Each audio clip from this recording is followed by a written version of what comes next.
বিসমিল্লাহির রহমানির রহিম। Keraniganj girls school and কলেজের অনলাইন ক্লাসে তোমাদের স্বাগত। প্রিয় সপ্তম শ্রেণীর শিক্ষার্থীবৃন্দু, তোমরা সবাই ভালো আছো, সুস্থ আছো।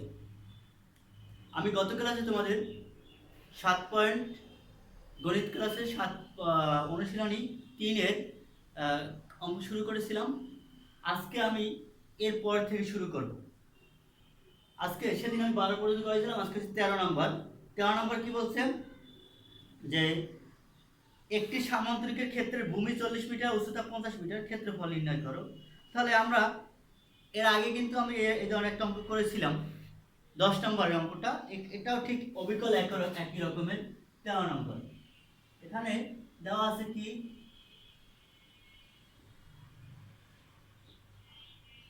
দেওয়া আছে সামান্তরিক ক্ষেত্রের ভূমি,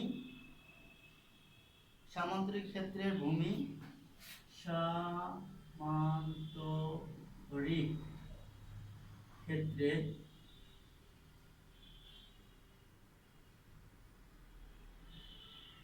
ভূমি দেওয়া আছে কত, 40 মিটার। উচ্চতা, সামান্তরিকের ক্ষেত্রের উচ্চতা দেওয়া আছে কত, 50 মিটার।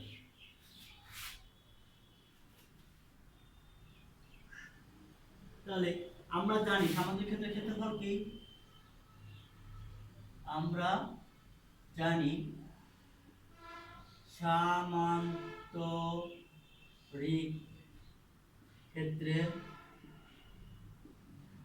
ক্ষেত্রফল সমান সমান কি, ভূমি গুণ উচ্চতা। সামান্তরিক ক্ষেত্রের ক্ষেত্রফল কি, ভূমি গুণ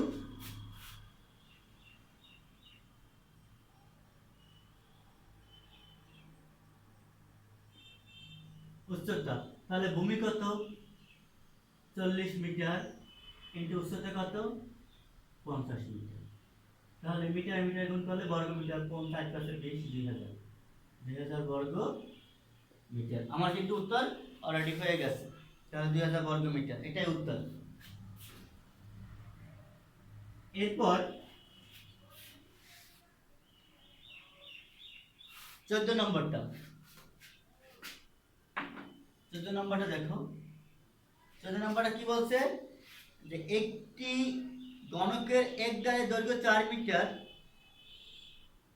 তাহলে গণকের তলগুলোর ক্ষেত্রফল কত। আচ্ছা, আমরা এখানে গণকের তলের ক্ষেত্রফল দেখো, গণকের সমগ্র তলের ক্ষেত্রফল এর সূত্র হচ্ছে 6 ইন্টু দৈর্ঘ্য বাহুর দৈর্ঘ্য স্কয়ার।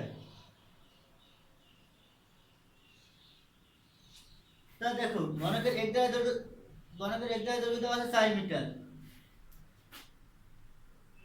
দেওয়া আছে গণকের এক গায়ের দৈর্ঘ্য কত, এক গায়ের দৈর্ঘ্য সমান সমান 4 মিটার। তাহলে আমরা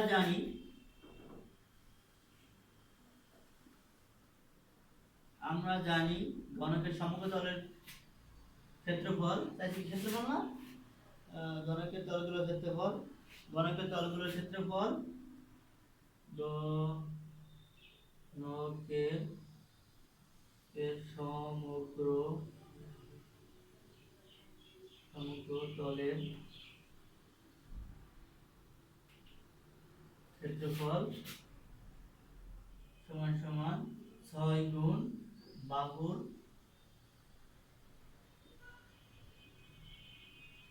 দৈর্ঘ্য স্কয়ার।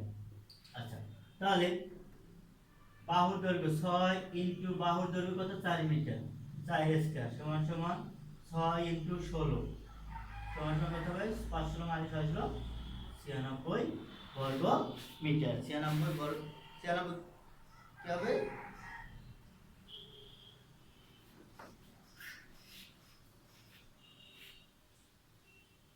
বর্গ মিটার।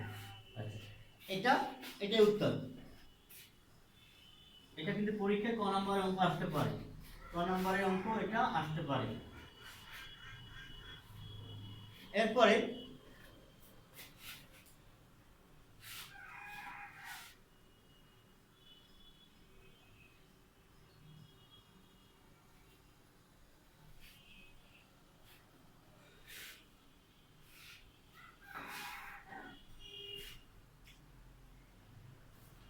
এরপরে যে অঙ্কগুলো আছে এই অঙ্কগুলো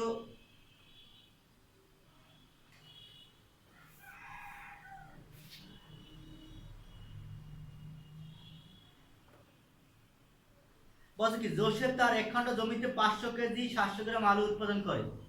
তিনি একই ক্ষেত্রফল বিশিষ্ট 11 খণ্ড জমিতে কি পরিমাণ আলু উৎপাদন করবে, সরাসরি গুণ। এরপরে এরপরে যে অঙ্কটা, পরে সে 16 একর জমিতে 28 মেট্রিক টন ধান উৎপন্ন হয়, তার প্রতি একর জমিতে কি পরিমাণ ধান উৎপন্ন হবে, অর্থাৎ 28কে এই 16 দিয়ে ভাগ করলে তোমার রেজাল্ট বের হয়ে যাবে ভাগটা। এরপরে দেখো, একটি স্টিল মিলে এক মাসে 2000 মেট্রিক টন রড উৎপন্ন হয়, ওই মিলে দৈনিক কি পরিমাণ রড উৎপন্ন হবে, অর্থাৎ এক মাস সমান সমান কয়দিন, 30 দিন উৎপন্ন হয় 2000 মেট্রিক টন, একদিন উৎপন্ন করতে হয়, অর্থাৎ 30 দিয়ে ভাগ। এরপরে একজন ব্যবসায়ী কোনো একদিন 20 কেজি 400 গ্রাম ডাল বিক্রি করেন, ওই হিসাবে তিনি কি পরিমাণ ডাল এক মাসে বিক্রি করবেন, অর্থাৎ 30 দিয়ে ওইটাকে গুণ। এরপরে এক খণ্ড জমিতে 20 কেজি 850 গ্রাম সরিষা উৎপন্ন হলে 7 খণ্ড জমিতে 7 দিয়া ওই 20 কেজি 850 এর গুণ। একটি মগের ভিতরে, মগের আয়তন 1500 ঘন সেন্টিমিটার হলে 270 লিটার মগে কি পরিমাণ পানি ধরে। এটা তোমার এটাও ক নম্বর বা খ নম্বর কোশ্চেন আসতে পারে। দেখো 1500 ঘন সেন্টিমিটার। আচ্ছা, এখানে দেখো 20 নম্বরটা দেখো, এটা কি বলছে, মোট পানি ধরে কতটুকু একটা মগে, 270 লিটার মগ পানি ধরে, পানি হবে, অর্থাৎ একটি মগের ভিতরে আয়তন হচ্ছে 1600 ঘন সেন্টিমিটার হলে 270 লিটার মগ পানি হবে।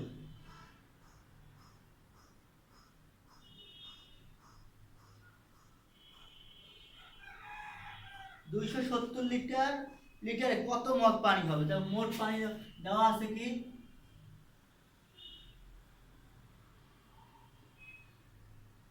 মোট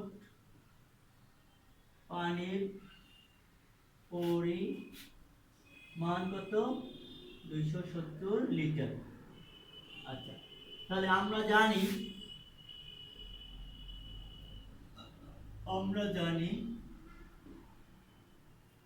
1000 ঘন সেন্টিমিটার সমান সমান 1 লিটার, অতএব 1 ঘন সেন্টিলিটার সমান সমান কত, 1 হয়েছে 1000, অতএব 1500 কত, একটা প্রতি মগে 1500 ঘন সেন্টিমিটার পানি ধরে, তাহলে 1 গুণ 1500 নিচে হয়েছে 1000, এই শূন্য এই শূন্য, তাহলে 5 দিয়ে 5 দুগুণে 10, 3 5 15, এত লিটার সমান সমান 3 এর 2 সমান 1.5, অর্থাৎ একটি মগে পানি ধরে কয় লিটার, 1 সমস্ত না 1.5 লিটার একটা মগে পানি ধরে। তাহলে আমি এখন পানি মোট কত লিটার পানি, 270 লিটার পানি, তাহলে 1.5 লিটার পানি, 1.5 লিটার 1.5 লিটার পানি ধরে কয়টি মগে, একটি মগে। অতএব 1 লিটার পানি ধরবে, উপরে 1 নিচে হইছে 1.5, অতএব কত, 270 লিটার পানি ধরে, 1 গুণ 270 নিচে হইছে 1.5, দশমিকটা তুলে দাও, 10 গুণ করো, তাহলে 5 3 5 15,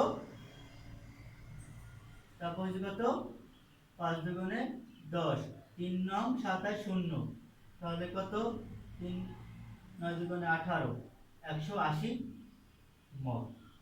উত্তরটা হবে কত, উত্তর 180 মগ পানি ধরে। এটা এরপরে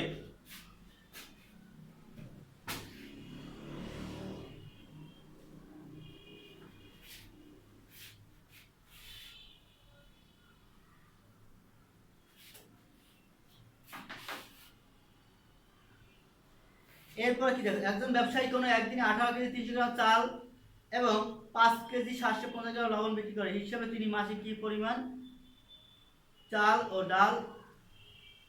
ও লবণ বিক্রি করবেন।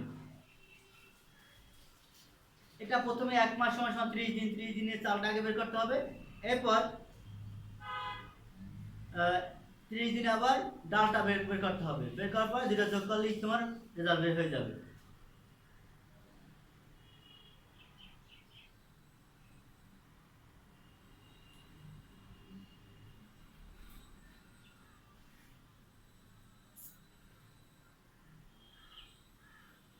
এরপরে অঙ্কটা দেখো।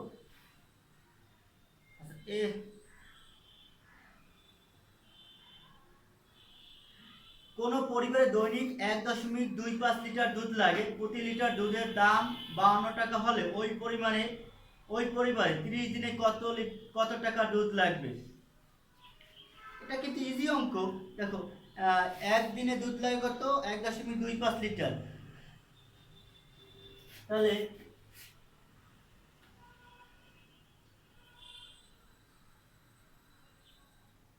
দেওয়া আছে একদিনে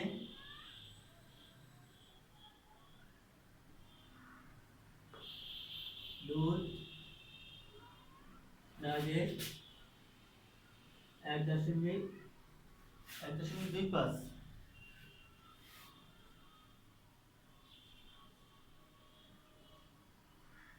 লিটার, অর্থাৎ 30 দিনে, 1 মাসের কথা বলছে, 30 দিনে দুধ লাগবে 1.25 ইন্টু 30 লিটার। এখানে লিখবা 1 মাস সমান সমান 30 দিন। আচ্ছা, এটা গুণ করলে কত হয়, 30 আর 30 আর হচ্ছে 4 5 30 7, এর গুণ করলে কত হবে,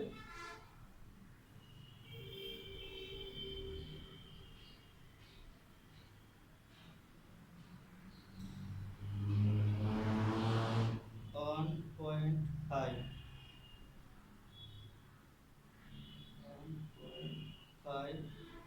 ইন্টু 30,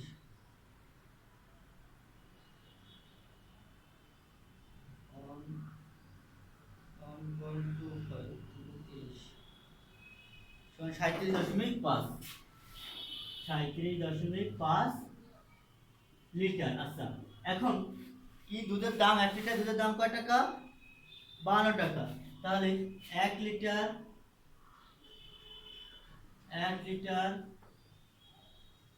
দুধের দাম 52 টাকা, অর্থাৎ 37.5 লিটার দুধের দাম 52 গুণ 37.5 টাকা।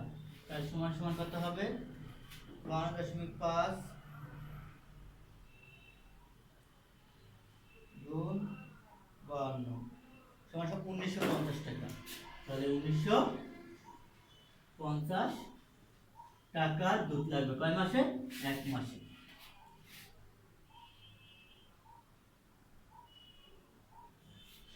ঠিক আছে, এটাই।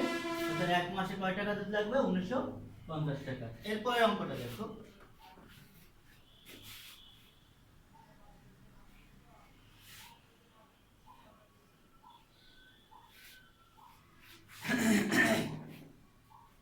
এরপরে একটা অঙ্ক বলছে কি, একটি আয়তাকার বাগানের দৈর্ঘ্য প্রস্থ যথাক্রমে 60 মিটার ও 40 মিটার, এর ভিতরে চতুর্দিকে 2 মিটার চওড়া রাস্তা আছে, রাস্তাটির ক্ষেত্রফল নির্ণয় করো।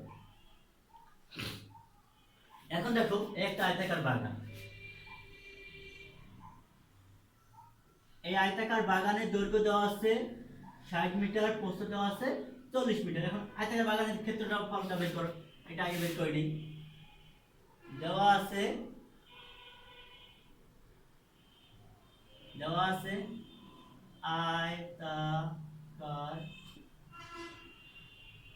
আয়তাকার বাগানের দৈর্ঘ্য কয় মিটার, 60 মিটার। আয়তাকার বাগানের প্রস্থ কয় মিটার, 40 মিটার। আয়তাকার বাগানের ক্ষেত্রফল ক্ষেত্রফল দৈর্ঘ্য গুণ প্রস্থ 60 ইনটু 40 বর্গ মিটার, 400 কত 2400 বর্গ মিটার। এটা আমি পাইলাম এই টোটাল ক্ষেত্রফলটা। এখন এখন দেখো আবার আবার কি বলছে যে রাস্তা এর ভিতরে চতুর্দিকে 2 মিটার একটা চওড়া রাস্তা আছে, রাস্তাটার ক্ষেত্রফল। এখন দেখো এটার ভিতরে 2 মিটার চওড়া, এটার ভিতরে 2 মিটার চওড়া একটা রাস্তা আছে। তাহলে আমার এই থেকে এই পর্যন্ত ছিল 60 মিটার, তাহলে এখান থেকে এখানে 2 মিটার কমছে, এখানে 2 মিটার কমছে। রাস্তা বাদে বাগানের দৈর্ঘ্য কত? রাস্তা বাদে বাগানের দৈর্ঘ্য কত? রাস্তা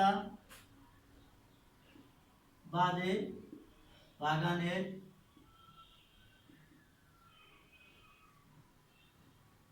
দৈর্ঘ্য হবে 60 ছিল, 60 থেকে 2 মিটার কমছে, 2 গুণ 2 পাই দিয়ে কমছে, তার সমান সমান 60 বিয়োগ 4 মিটার সমান সমান কত? 56 মিটার। অর্থাৎ এখন এইটুকু দৈর্ঘ্য আছে কত? 56 মিটার। আবার রাস্তা বাদে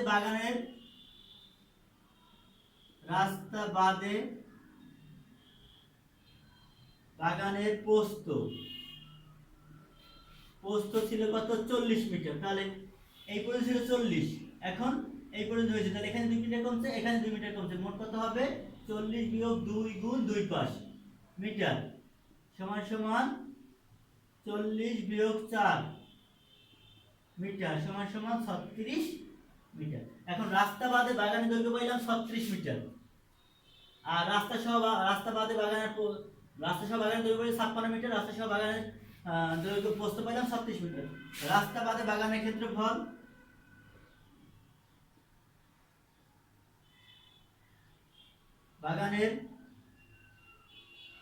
ক্ষেত্রফল কত হবে?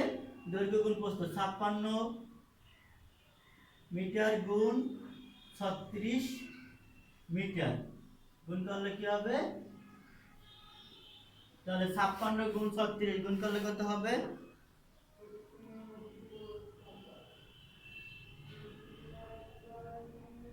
56 গুণ 36 সমান সমান 2016 বর্গ মিটার। আচ্ছা 2016 বর্গ মিটার।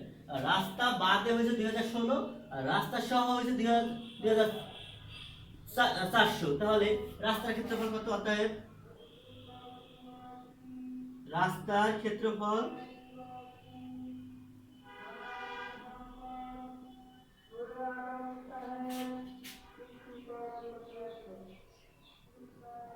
বর্গ মিটার। তাহলে এটা বিয়োগ করলে কত হয়? 1600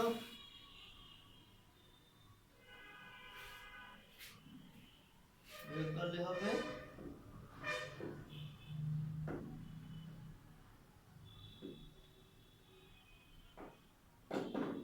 384 বর্গ।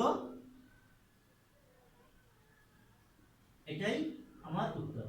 অঙ্কটা কিন্তু ইম্পর্টেন্ট, পরীক্ষা আসতে পারে 9 নম্বর অঙ্ক হিসাবে।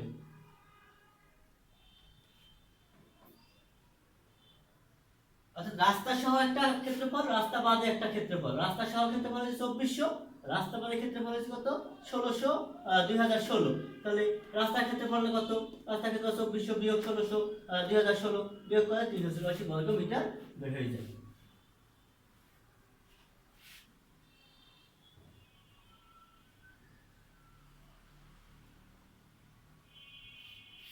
এরপরে একটি অঙ্ক দেখো।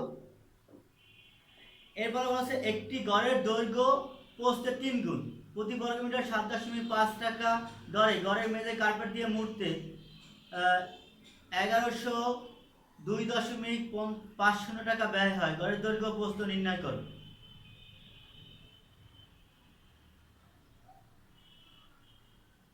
আচ্ছা গড়ে মনে করো একটা ঘর,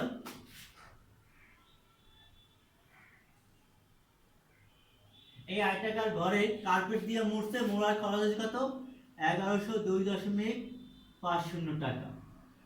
আর 1 বর্গমিটার কার্পেট দিয়ে ডাকতে খাওয়া যায় কত? 7.5 টাকা। তাহলে মোট কত বর্গমিটার এটা বের করতে হবে আমাকে আগে। তাহলে লিখতে হবে 7.5 টাকা খাওয়া যায় 1 বর্গমিটার কার্পেট দিয়ে ডাকতে। 7.5 টাকা খরচ না ব্যয় কি?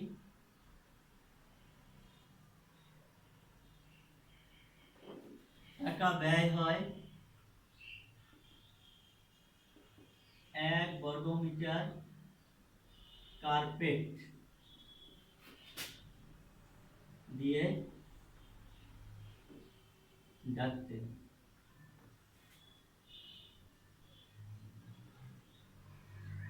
মোট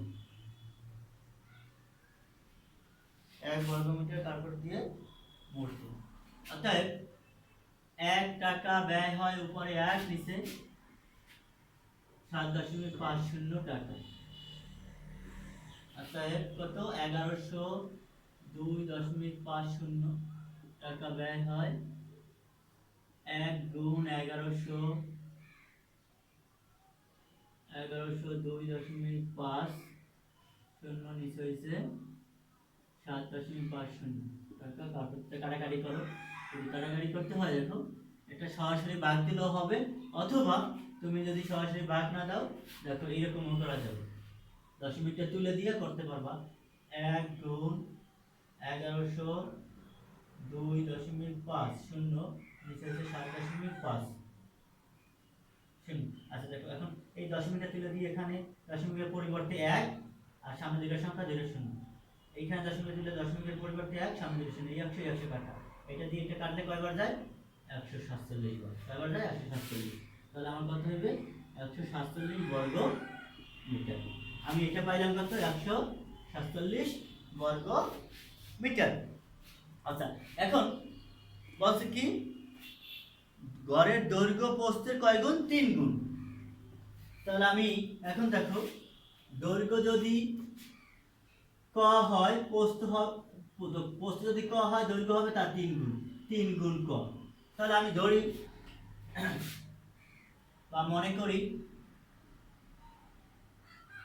গড়ের প্রস্থ সমান সমান ক মিটার। অতএব গড়ের দৈর্ঘ্য হবে 3 গুণ। 3 গুণ ক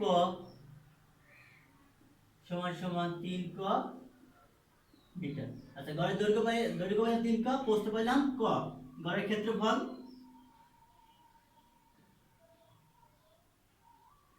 ক্ষেত্রফল কত? 3 ক দৈর্ঘ্য গুণ প্রস্থ বর্গ মিটার সমান সমান 3 ক স্কয়ার। তাহলে এই 3 ক স্কয়ার সমান ক্ষেত্রফল কত ছিল? 147। প্রশ্ন মতে 3 ক স্কয়ার সমান সমান 147 বা ক স্কয়ার, এখানে আছে গুণ, এপাশে গেলে কি হবে? ভাগ। তাহলে 147 ভাগ 3 বা ক স্কয়ার সমান সমান কত? 3 4 12 49 এটা পাইলাম। বা ক এপাশে রুট উঠে গেলে কি হয়? সমান সমান রুট 49। অতএব ক সমান সমান কত পাইছি? 7। 7 7 49। তাহলে আমি গড়ের দৈর্ঘ্য তো প্রস্থ আসলাম ক সমান সমান পাইলাম 7। অতএব গড়ের প্রস্থ সমান সমান ক সমান সমান 7 মিটার। গড়ের দৈর্ঘ্য 3 ক। তাহলে 3 গুণ কয়ের মান হচ্ছে 7 সমান সমান 21 মিটার। তাহলে আমার কি একটা উত্তর আর এই একটা উত্তর। গড়ের দৈর্ঘ্য কত? গড়ের দৈর্ঘ্য হচ্ছে 21 মিটার, গড়ের প্রস্থ হচ্ছে কত? 7 মিটার। ঠিক আছে?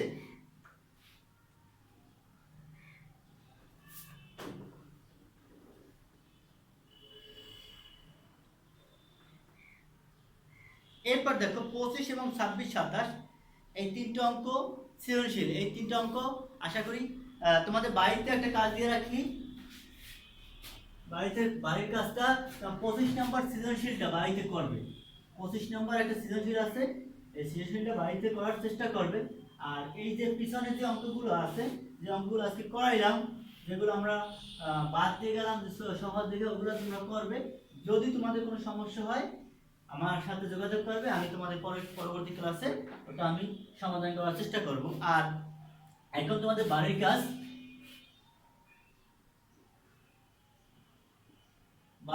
হলো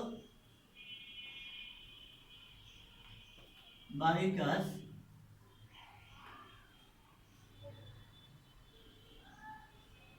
অনুশীলনী 3 এর 25 নম্বর সৃজনশীল। এই একটা অঙ্ক তোমাদের বাসায় হোমওয়ার্ক, আর এই বাড়িতে একটা অঙ্ক তোমরা চেষ্টা করবে। আর তোমাদের আগামী যে অঙ্কগুলো আমি এখানে করাচ্ছি তোমরা বাসায় আবার প্র্যাকটিস করবে। যদি কোনো সমস্যা হয় তোমরা আমার সাথে যোগাযোগ করবে, পরবর্তী ক্লাসে আমি ওটা সমাধান করার চেষ্টা করব। তোমরা বাসায় একটু প্র্যাকটিস করো, তোমার বাসায় প্র্যাকটিস করো, ঠিকমতো পড়াশোনা করো, ইনশাল্লাহ তোমাদের ফলাফল ভালো হবে। আর তোমরা মনোবল ভাঙবে না, যাতে পড়াশোনার গ্যাপ সৃষ্টি হয়। তোমরা ঠিকমতো খাওয়া দাওয়া করো, ঠিকমতো স্বাস্থ্যবিধি মেনে চলো, আর মনোযোগ দিয়ে পড়াশোনা করো। বাসা দিয়ে যদি প্রয়োজন না হয় বাসা দিয়ে বের হবে না। ঠিক আছে, তোমরা সবাই ভালো থাকো, সুস্থ থাকো। আল্লাহ হাফেজ।